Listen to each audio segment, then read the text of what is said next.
ওই পাশটা একটু ঘুরান, এটা আবার এদিকে ঘুরান, এই লেখাটা ঘুরাই দেখেন।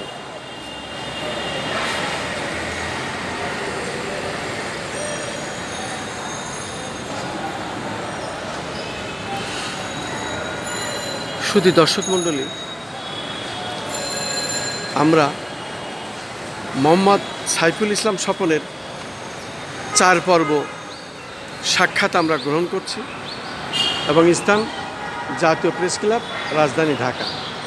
এই সাইফুল ইসলাম স্বপন তার দীর্ঘদিনের অভিজ্ঞতা কাজে লাগিয়েছেন এবং কাজে লাগিয়ে গবেষণা করে উনি সুসম্পন্ন এবং সাকসেস হয়েছেন।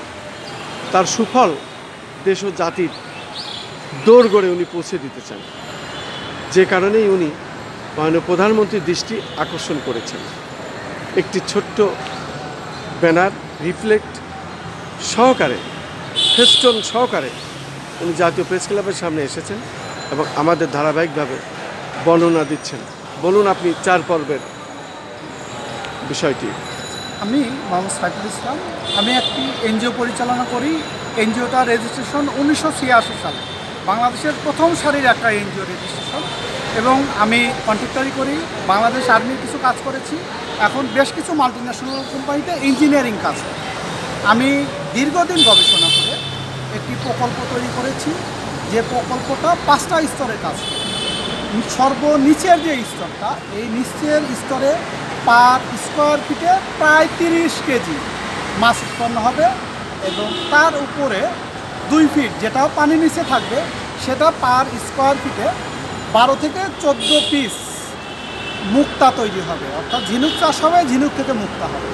এবং তার উপরে যে ফ্লোরটা থাকবে, এই ফ্লোরে হাঁস বা মুরগি চাষ হবে।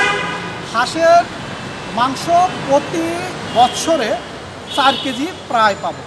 এবং তার উপরে যে স্তরটা থাকবে, হাইড্রোপনিক পদ্ধতিতে বিভিন্ন লতানো শাকসবজি যেমন শসা, ঝিঙা, টমেটো, লাউ ইত্যাদি চাষ হবে।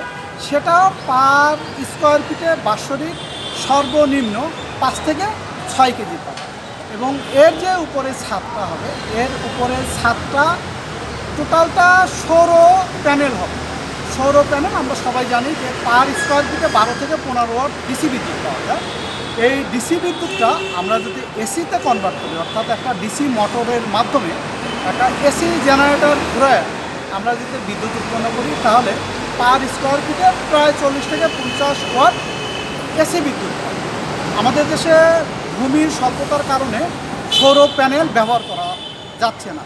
যেহেতু আমাদের দেশে 1,21,000 বর্গ কিলোমিটার সমুদ্র সীমা আছে, এবং আমাদের দেশে প্রায় 24,000 সামথিং বর্গ কিলোমিটার নদী আছে যেটা অব্যবহৃত, সেটা আমরা এই কৃষির আওতায়, বিদ্যুতের আওতায় নিয়ে আসলে প্রচুর পরিমাণে কর্মসংস্থান হবে।